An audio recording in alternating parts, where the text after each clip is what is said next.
السلام عليكم، كي دايرين؟ لاباس عليكم؟ كنتمنى كلكم تكونوا بخير وفي احسن الاحوال يا ربي، ويلقاكم هذا الفيديو بصحه جيده. ومرحبا بكم في مطبخ ام حمدان. الوصفه ديال اليوم ان شاء الله غادي نحضر لكم طارطه ديال الكركاع وشوفان، كتجي من ألذ لي طارط اللي ممكن تحضروا، شي حاجه رائعه. كتجي صراحه معلكه من الداخل وبنينه بنينه بنينه. اللي ما جربهاش ما جرب حتى شي حاجه في حياته. شي حاجه الصراحه اللي كتجي زوينه وسهله ومقادير بسيطه، وغادي نبسطها لكم قد ما قدرت، وصراحه من ألذ ما يكون. واللي اول مره تزور القناه ما تنساش دير لي اشتراك وتفعل الجرس باش يوصلك كل جديد، وندوزو الطريقه ان شاء الله.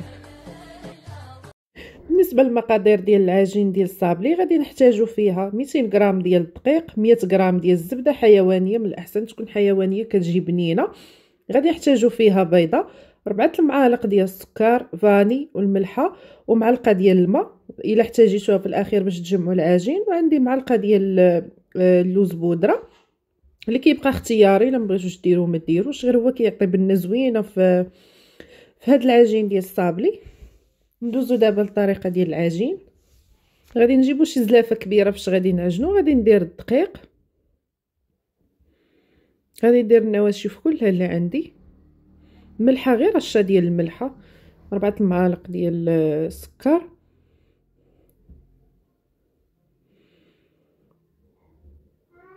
وبيضه، والماء اللي عندي معلقه ديال الماء حتى الاخير تنشوف اذا احتاجيتها غنديرها، ما احتاجيتهاش راه غير هذيك البيضه كافيه تجمع لكم العجين. هنا الزبده تكون بدرجه حراره الغرفه. انا هنا كانت شويه عندي يابسه، ولكن بقيت كنحاول معها حتى دخلتها في العجين ديالي. كتبقاو ترملوا في الزبده ديالكم حتى كتدخل لكم في الدقيق. هنا انا دخلت الزبده مزيان في الدقيق اللي عندي. غادي نضيف البيضه، وغادي نجمع العجين غير بطراف الصباع ديالي كيف ما شفتوا. غادي نبقى نحاول نجمع غير بصباعي، ما كدلكوهاش هاد العجين. شفت عندي الدقيق انايا ما كيشربش، ما شربش ليا ديك البيضه، ما كفاتنيش. درت هذيك المعلقه ديال الماء صافي، وغادي نجمع على هاد الشكل هذا. ولات ليا كره. غادي ندوزو دابا نيشان، غادي نبداو نفردو فيها، ما غاديش نحتاجو نخليوها ترتاح. غادي نجيب ورق الزبده، غادي نفرشو من التحت ومن الفوق، وغادي نبقى نمد فيها بالمدلك.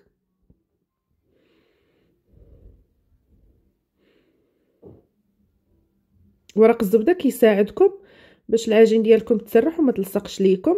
تقدروا تستعملوا جوج بلاستيكات فوق بعضياتهم. صافي غادي نبقى نحاول نسرحها حتى تسرح ليا على شكل المول اللي عندي.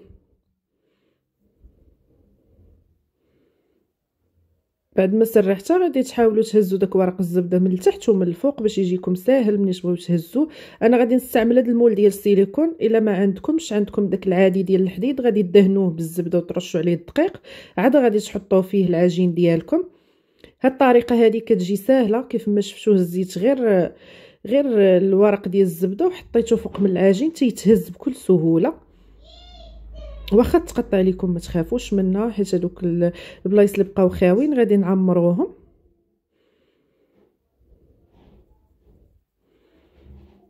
شفتوا كما طويت العجينه وكنحاول ندخلها في الجنيبات، البلاصه اللي كتجيني رقيقه بزاف ما فيهاش العجين تنحاول نزيد ليها شويه ديال العجينه.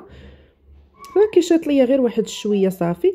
هاد المرحله هذه غادي نقطعها كجنيبات بالموس وغندخلها للفريغو على ما نوجد ليها الحشوه ونخرجها غير مده غير دقائق ماشي بزاف. هنايا تقبتها بفرشيطه وغادي ندخلها للفريغو شويه تشد في راسها. بالنسبه للعماره اللي غادي نعمرو بها الطارطه هذه، غادي نحتاج كاس عامر ديال العنبه ديال الشوفان من الاحسن يكون رقيق. غادي نحتاج 4 ديال البيضات، 100 غرام ديال الكركاع تيبقى اختياري، الكميه اللي بغيتو ديروها ديروها. ندير راس ديال المعلقه ديال الملح، وعندي معلقه ديال الفاني. هنايا غادي ندير الجليكوز اللي غادي ندير منه 2 ديال المعالق، تقدروا تستعملوا في بلاصتو العسل. عندي 5 ديال المعالق ديال الزبده مذوبه، وكاس مخلط ما بين سكر سمر وسكر ابيض، تقدروا تستعملوا كامل سكر اسمر. وهذاك الكركاع اللي وريتكم في الاخير للتزيين، اللي هو تيبقى اختياري، ماشي ضروري مادام غديروا الكركاع لداخل ماشي ضروري ديروا برا، كيبقى غير للتزيين وصافي. غادي نجيب شي زلافه، غادي نضيف فيها البيض اللي عندي والزبده والسكر، سكر اسمر كيعطيها مذاق زوين. هاد الطارت هادي غندير الجليكوز، انا دوبته واحد شويه في الميكروويف غير باش ما يبقاش شاد راسو بزاف.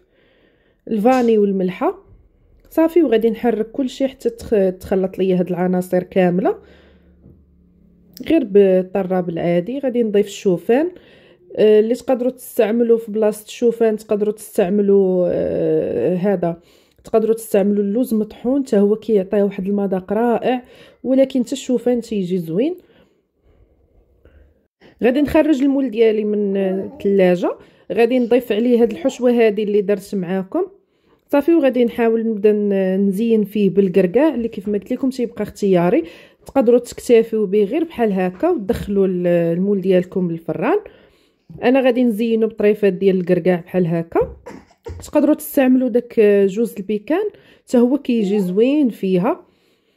صافي غادي ندخلها الفران اللي يكون مشعول على 170 درجه مده ديال الطياب 45 دقيقه كتكون واجده. كتشعلوا عليها غير من التحت، ما تشعلوش عليها من الفوق حيت فيها الجليكوز، والجليكوز كيتحرق دغيا، ولا العسل. غادي تشعلوا عليها غير من التحت، راه غادي تحمر ليكم. انا بعد ما خرجتها خليتها بردات ليا شويه، هنا جبت شويه ديال الناباج دوبته شويه في الميكروويف باش ما يبقاش قاصح، وبديت كندهن فيه على هذا الشكل الطارط ديالي. التزيين تيبقى اختياري.